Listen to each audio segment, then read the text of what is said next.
Hey everybody, welcome back to the Dungeon Dive. Daniel here. I hope you're doing well, and if you're not, I hope you are soon. Okay, today on the channel, we are taking a look at Leviathan Wilds, and this is from Moon Crab Games. This game just recently started shipping from Kickstarter, or was it crowd? It was crowdfunded. I can't remember anymore if it's Kickstarter or GameFound or one of those, but it was a crowdfunding success, and I was a backer on this game.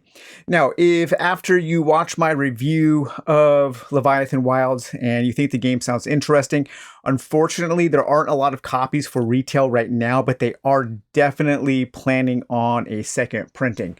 So I will post a link in the description below where you can sign up to get notified of when that second printing comes into play or comes hits crowdfunding, because I think this game is pretty cool and it does a lot of interesting things. This is a game that will appeal to people who like games with difficult and interesting decisions to make on every single one of their turns. Personally, I find the game a little stressful because I'm not very good at games that require a lot of a lot of decision making. I typically like kind of easier games where you just kind of move to a space, draw a card, have a little encounter, and so on. But this game has quite a lot going on, and it is also really cool because of how much they pack into this nice little medium-sized box. Just for reference here, here's a kind of a normal old small paperback mass market size book. And so you can see it's about the size of four paperback books.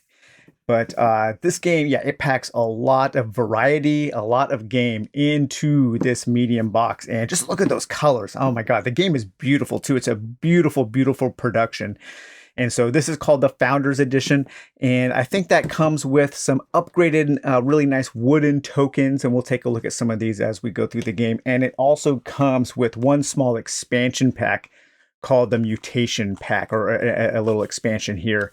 And I'm not sure if I'll ever play this because this makes the game more difficult. And like I said, I already find this game pretty difficult to do well at. But again, that is just because I'm not very good at these kinds of games. But let's read a little bit about the game on the back of the box here. Long ago, the Leviathans lost their minds and tore our world apart. After generations of struggle, we learned to heal them. Leviathan Wilds is a 1 to 4 player cooperative boss battling board game. Work together to climb massive creatures and save them from terrible sickness. 17 Leviathans climb, jump, and glide across beautifully illustrated Leviathans in a spiral-bound book. We have 8 characters in 8 different classes. Climb together, save the Leviathans. So this game is kind of like Shadow of the Colossus, in that you are playing as these climbing heroes and you are climbing up the bodies of these Leviathans, of these titans. And the bodies are depicted on the board that you are playing on. They become the map that you are playing on. And you are trying to destroy these crystals that have grown on the bodies of these Leviathans and have corrupted them and caused them to destroy the world. So now let's go through the game here. I think the best way to take a look at everything in this game is to kind of go through a setup. And you'll see all of the really cool stuff you get, and you'll get a really good idea of the amount of variety that you will get in the game. And then we'll do a couple gameplay examples. Now, this is not a teach game. There's a lot going on in this game, especially for a game player like myself. And so there could be some mistakes, but I will give you the general flow of what a game of Leviathan Wilds is like. So first of all, the rulebook I think is pretty good. There are a lot of timing things in this game, and so there are some times where you just kind of have to step back and think about kind of the order of operations. But if you follow the step guide here of revealing a threat, activate a climber, resolve a threat, draw to 3, and then just kind of go through the rule book for a few turns as you do those things. I think you'll get it. There still might be some conflicting mechanisms because there is a lot of variety. There are a lot of different powers with the different climbers. There are 8 different climbers that you can play as, and each one of them is different. There are 8 different classes that you can play as, and each one of those is different. And so when you combine them together, there is a lot of variety, and there are some things that sometimes will conflict, and you'll just have to think about how to logically solve them. I think the rulebook could be a little bit better, and it could also do with some player aid cards. There is all of this in the back of the book here, and there is also a steps of a turn on this threat tracker, but I would love to see some of this on cards that you can pass out to other players, and also just a little bit more in terms of player aids.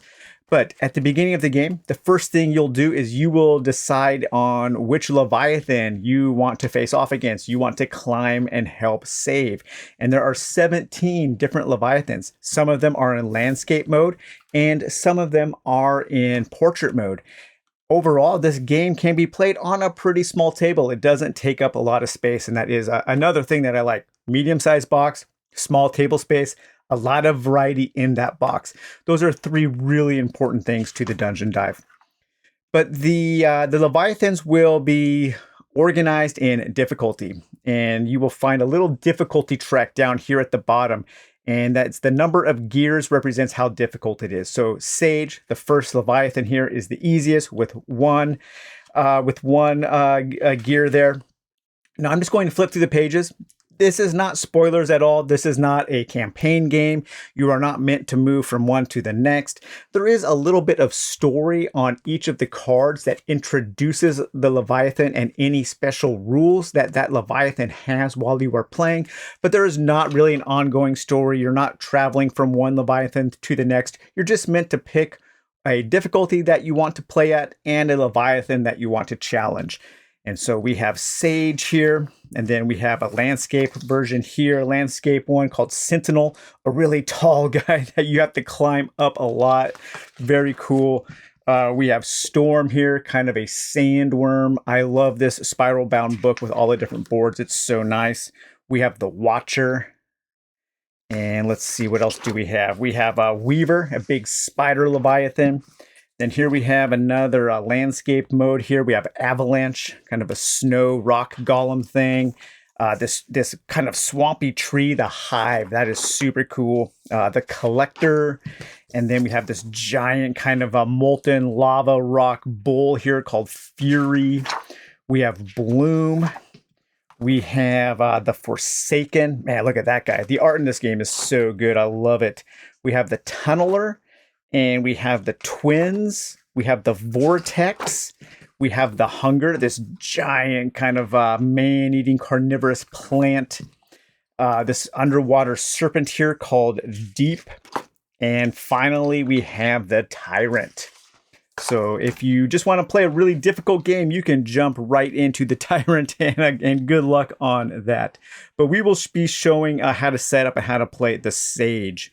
And so on the board, you will see that there are these purple crystals depicted in the art, and these blue crystals, teal and purple. I have heard that some people are having a little bit of issue with the colors of these dice that are used to represent those crystals, and so people with color blindness. And so that is unfortunate. And unfortunately, the icons that show where to place the dice aren't different. They don't depict the different colors differently. And so I think they might want to address that in a second printing.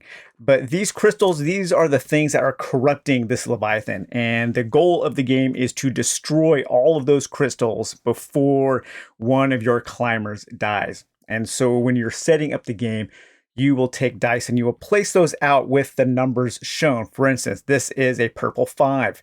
And so this is a 5-level crystal. This crystal will take 5 points of damage before it is destroyed. This is a purple 3. This is a blue 5, a teal 5. Now the teals are these really corrupted. What do they call those? These are blighted crystals, and when you attack a blighted crystal, so when you attack one of the teal crystals, you take a point of blighted damage, which is kind of like poison damage, which I don't really think there's a way to reliably heal the blight. And so you want to be really careful when you attack these blue crystals that you can sustain that damage, and that maybe you will have some kind of way to negate the negative effects of the blight.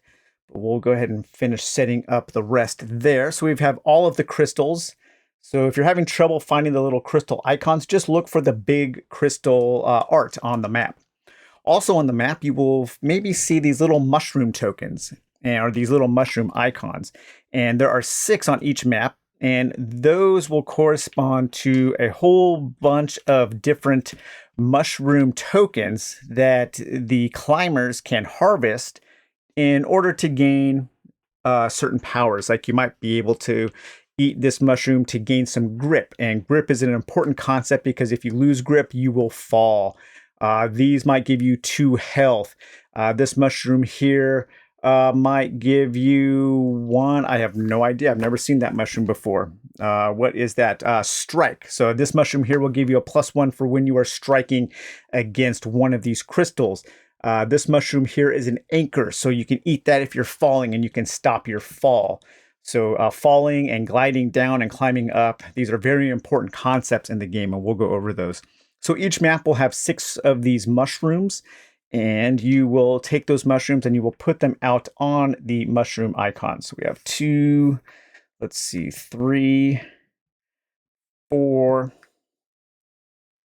5, and there should be 1 more, 6. All right, so we have all the mushrooms set up. So those don't get repopulated. And now comes the really fun part, and that is making your characters. So we have these really nice double layer boards here where you can put your character card. You will put your health and their blight like that. If your health ever reaches down to the blight, you are dead. However, blight can move up as you take blight damage, and so your health will start to deplete as you take more blight damage. It's very deadly, and it's pretty easy to accumulate blight pretty quickly. So you'll set up your board like that, and then you will take a focus token. These focus tokens can be spent to add values to your different skills. And you start unfocused, and at certain points while you're playing, your climber can become focused. So we'll take those and place those face down like that. Now, there are rules for dedicated solo play, and you could play multi-handed. You could play 1 or 2 full climbers, or maybe 3 or 4. But there is a rule for if you just want to play 2 climbers, you can combine their decks into a single deck. And that's the way that I've been playing, and I think it's worked out pretty well. The climbers are represented by these great little wooden tokens here with the screen printing on them. I love these so much. And so we do have 8 of them, and they are color coordinated there. So we have all of these various little meeples here. Again, I love the wooden tokens in this game. They are all so well produced. So really cool there. But let's take a look at the various climbers. So we have 8 climbers, and each one of those climbers will have some cards associated with it.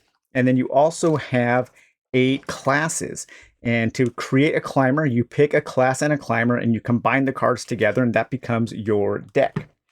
So we have Kestrel, we have the Mystic, we have Brick, we have Savvy, we have Cheer, Fix, Hornet, and Hazard. And you can see each one of those also has one of those gear icons, so you can have a easier character to play or a more complex character to play. And then they also have 3 different stats, so you can kind of get the idea of how this climber, what this climber specializes in. Mobility 4, Power 2, and Support. Okay, so Kestrel is really good at moving around the battlefield quickly. And then Kestrel also comes with 2 cards. And those cards here will correspond to the little icon down there if you ever get confused. And the cards that Kestrel comes with are the Twin Talons and Ride the Wind. And the cards have multi-use, and this is a really, really cool thing about this game. And this is kind of where all the decisions come into play. So if you like making decisions at every point in your turn, I think you will enjoy this game. So you can play the card for their upper left value. That's how many action points you will get on your turn. And they range from 4 to 5. I think it's from 2 to 5 is kind of the spread there. Now, some of the cards also have an icon below the number used for your action points. That icon corresponds to the similar icon on the Leviathan. And we have these red burst icons. When your climber moves on to a red burst, they take a point of damage. We have these yellow burst icons. When your climber moves on to one of those, you lose a point of grip. And if you lose all of your grip, you will fall down to the next edge. These normal spots here, those are just normal spaces that your climber can use to climb. We also have these white sunburst spots. Those represent ledges. And so when you fall down to the next ledge, or you can continue to fall all the way to the next ledge that you want to stop on. If you have an anchor, you can choose when to stop. But as you are falling, you won't be taking damage just from the fall. But if you pass through damaging terrain, you will take that damage. There are also these spots here that are empty spots, and if you ever move to an empty spot, you immediately fall. However, some characters will allow you to leap over spaces, and when you leap, you ignore the spaces in between and you only encounter the space that you land on. So there are ways to leap over gaps. Again, the theming of the climbing and the maneuvering and using these characters' special abilities to climb these Leviathans is so strong, and that's one of the coolest things about this game. But if you're playing a two-player or a single player, you can pick two of these. I'll just pick Kestrel here, and I'll pick the Mystic. So the Mystic has a mobility of 1, a power of 1, but a really good support level, and they are they have 2 gears for their difficulty. Okay, so we'll put the rest of the characters away. So we have the Mystic and we have Kestrel here. So on the back of the cards, you will get a little story and also some additional setup.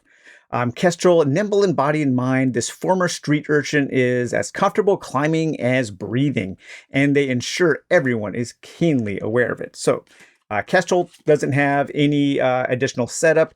They have a power for 2 action points. I can jump 2 spaces and land on the 3rd there, and I can do that once per activation. So I will put Kestrel down here in this board. And then we also have the Mystic here, and the Mystic possesses high sensitivity to the arcane, giving her strong insight into the natural magic of the world. Setup: place 1 spirit token face up in each climber's area. And then this will tell you what that does. A climber with a spirit token may exhaust it to gain 2 grip. When you rest, ready any climber's spirit token. So the spirit tokens are these wooden tokens here, and they have an active side and an inactive side. And so when you're playing the Mystic, you will pass one of these out to each player, and then they can use that power. So they can use the power of the Mystic. We also have these, this sorcerer type character has these magical icons, and you can spend those to do special things on each of their skill cards. We also have the gadget character here, and the gadget has this special ability here where you can use this gadget to trigger special things. We have a class that is all about luck. And they will take this coin here and they will actually flip the coin, and depending on if it's heads or tails, certain things will happen. And then there's also a character that can use this guts token to do certain things, and a character that can set this token out on the board that will allow easier navigation. So really, really cool. I love that. But we have the cards here. So we have the Mystic here has the Relic Staff that will give, if you use that for action points, you will get 5 action points that will protect you from damaging spaces if you use it for the 5 action points. Or you can use it for the skill here, and you can secure yourself, which will prevent you from falling. You can strike 2 and gain protection from blighted crystals. So that's a really good way to destroy blighted crystals without taking that extra damage. And then Kestrel here, he starts with these twin talons, so he can strike, and secure.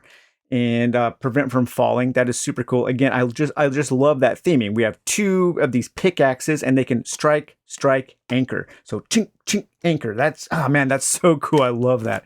The marriage of mechanisms and theming in this game is really strong. And then Kestrel also has this special ability called Ride the Wind, where if they are here, they can move into any one of these white spaces. So they can move very, very far and freely. So that is super cool. And so now, though, now we have to pick a class. So we have the Gadgeteer class, we have the Breaker class, the Free Climber, we have the Herald, we have the Gambler. The Gambler is the one with a coin, and so a lot of their cards will call for you to actually flip that coin. And depending on if it's heads or tails, certain things on their cards will trigger, and some are better and some are worse. That is really neat. If you have playing with somebody who likes a lot of luck, that's something you might want to play with. We have the Roughneck, and we have the Magus, and the Magus is the character that has these 3 magic stones, and any player can use these stones to trigger special abilities. So maybe we'll try, let's do the Magus. Okay, so here are the Magus's cards. We have the Force Shield, we have Levitate, Blink, Arcane Blast, Imbue, Dark Bargain, Channeling, and Haste. Actually, no, I think I'm going to switch to the Gadgeteer. I kind of have been enjoying the Gadgeteer. Just made an executive decision there. So we're going to play the Gadgeteer. But you can see the other cards, they're all different with unique art and really nice colors. Who's Next? Shatter, Advance, Dig In. We have Dino and Vault and Glide and Onward and Worth a Shot, Leap of Faith, Let It Ride, Retaliate, Swerve, Not Today, Daredevil. So yeah, all kinds of really cool powers that your characters can use. So here we have our Gadgeteer, and here we have our gadget. And this says to place the gadget token face up in your play area. And so this becomes a possession of both of my characters since I'm playing a single class for both of my characters. And then I can exhaust this gadget token to use the effects on the cards that have the gadget keyword. Or I could play this skill that will allow me to ready my gadget token. So for instance, this card here can be played for 3 action points, or it could be played for its skill of Climb 1, or if I wanted to use my gadget, I could jump 2 instead. This card here could be used for 4 action points. Any climber may block 1, that prevents damage. And I can also use my gadget for any climber may block 2 and prevent 1 blight, and prevent 1 blight gain instead. Very, very cool. Recovery Mist. Any climber may gain 2 grip. Gadget, that climber may also gain 2 health. Okay, so then we take our character cards and we take our class cards and we shuffle those together, and that becomes our deck. And when you're playing solo, this is your deck for both of your characters. Your characters share all of the same cards. Now, this fist symbol on the back here, that also represents grip. When these cards are over to the left here on the grip section, so they haven't been used yet and they're not in your hand, that's how powerful your grip is. That's kind of your stamina. Each turn, you need to draw up to 3 cards. So your grip depletes, your stamina depletes while you are playing the game.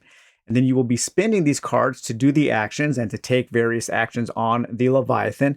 And your grip is going to go down. If your grip ever is empty, if your grip section is empty, you immediately fall. So that is super cool. Now, at certain points, if you're on these ledges, you can take a resting action, and that will allow you to gain some of your discarded cards back into your grip section. So you rest to regain your stamina, and your stamina is represented by your grip cards. Very, very cool system. I really do like it. So we drew our initial hand of 3 cards. We have Ride the Wind, Relic Staff, and Twin Talons. And then now we want to take our characters here. So I have Kester, and we have the Mystic, and then we can place them along the bottom edge on any one of these ledges here to start the game. So I don't know, let's place Kester here, and let's place the Mystic there. Now each one of the Leviathans will have a deck of cards, and those cards will represent its powers, the things that it can do to you. And so there are a huge number of cards. So these are all of the Leviathan cards. And the Leviathan cards have different things. Sometimes they have different setups where they might have different things that they will do. They will have different powers. Some of them have different cards that you will actually overlay on the map that might trigger certain things. So Sage here is pretty basic. They don't have anything special, but as you progress through the game, as you face harder and harder bosses, they will have various things that change up the rules of the game. So each one of the Leviathans, it's not just a different map. It is actually adds some additional rules to the game and some additional things that you will have to overcome. So again, a lot of variety in the game. But we're playing just as Sage here. Sage has a little introduction you can read, and then when you save Sage, you can read the conclusion. And here are the power cards that Sage has, and these will represent the attacks that Sage makes. So these cards are two-sided. So we have the purple side, which is the normal side, and then as Sage becomes enraged, you will flip those cards over and do their more powerful version. And these cards will get added here to this threat track. And you can keep this purple dot here will keep track of this purple dot. This purple cube here will keep track of the rage. And as the rage goes up, more and more of the attack cards of this Leviathan will get turned over to their rage side. So the game starts off a little easy and progresses as you go. And so at the beginning of the game, you will take all of the cards with the purple side face up. That's the normal side, and shuffle those. And then you will lay those out here like so. And then you will flip one of those over at the beginning of each turn. And so you kind of have an idea of what the Leviathan is going to do on its turn. And then you have a chance to react during your turn. So at the beginning of the game here, we have everything set up now.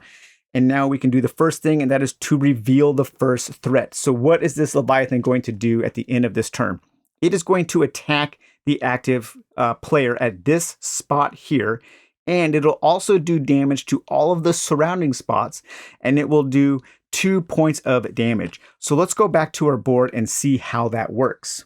Okay, so my active player right now will be the first player is Kestrel. And so I will take this token here, or this plastic ring here, and that represents the area of effect. And so we'll place that over the active player there. And now all of these spots directly around this area are going to be the dangerous areas. And so we want to get out of that area on our turn. And so we don't have to face that at the end, because at the end of the turn, you resolve the threat. So it's Kestrel's turn right now. Okay, so here is our hand of cards. Now I can play this for 4 actions. I can play this for 5 actions, or this for 4 actions. If I play this for 5 actions, I can also avoid all damage, all hazardous spots. If I play this for 4 actions, I can also avoid all grip spots. But it doesn't look like I really have a lot of those spots around me right now. Getting up here to this mushroom could be a good thing to do.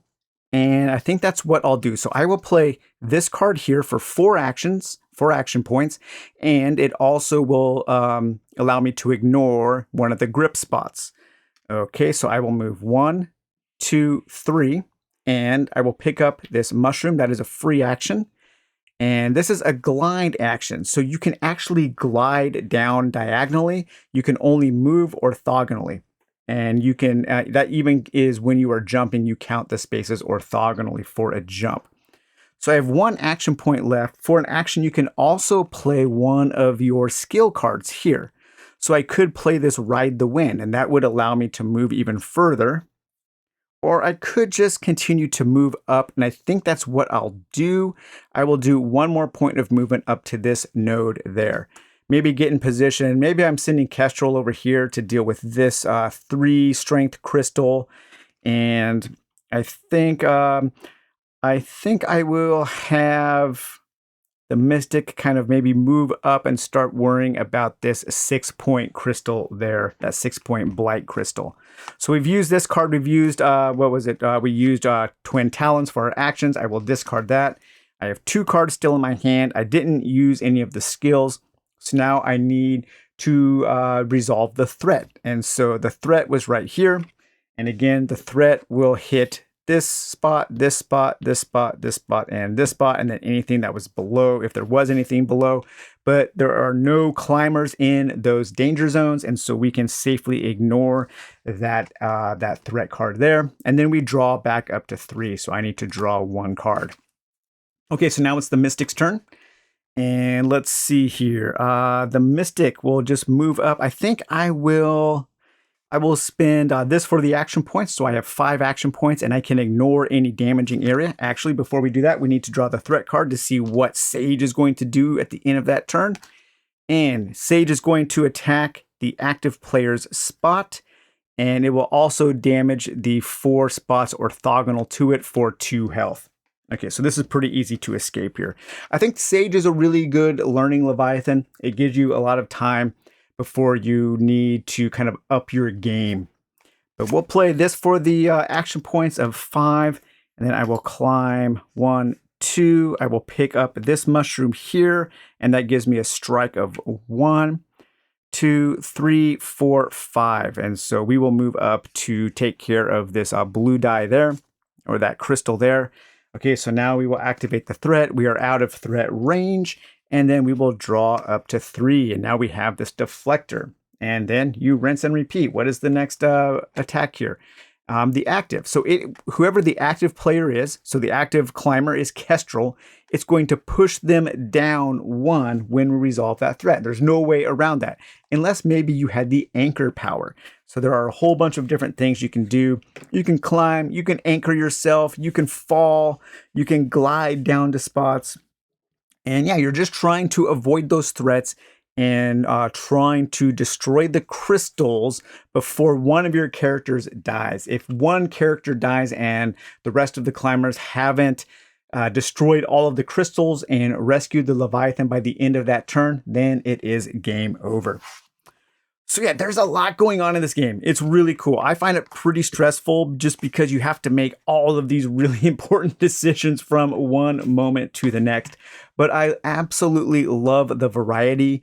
I like how you mix the various characters with the classes, and you can make all kinds of different combinations, and they do really feel different. I've played a number of times, and you do have to really think about how you are combining those and how one might offset the other. One might be able to pick up some slack for the other. The production value is just, I think, off the charts good. Everything feels really good. The box is nice and small. It has a great insert that holds everything perfectly. And it also comes, this version came with this expansion pack. So this expansion pack is called the Mutation Pack. And this is actually mutations that you can use to add more variety to each of the Leviathans. So if you played the game a whole bunch of times and you just want some more variety, then this will add that. And there's one more deck of cards here we haven't taken a look at, and that's because I haven't run into this deck before. This deck gets added later. These are injuries. And so sometimes your climbers might take injuries, and then you will have to draw one of these, and this will give you something bad that happens when it is your turn. It's kind of a thing that you will have to deal with for the rest of the game. So I think that the kind of ramping up the difficulty is really good. And so if you're looking something for a little different, if you're looking for something that has a kind of novelty to it and a really good marriage of theme and mechanisms, I think you would want to take a look at Leviathan Wilds. Unfortunately, they don't really have very many copies available right now. After the Kickstarter, they said they will have a few, so maybe keep your eyes open, but they are definitely going to do a second printing. They've already announced it, and I think it's worth paying attention to. So, all right, you guys. Well, I hope you enjoyed this kind of overview of Leviathan Wilds. So hopefully I gave you enough information so you can tell if you will like the game or not. And we will talk to you later. Bye-bye.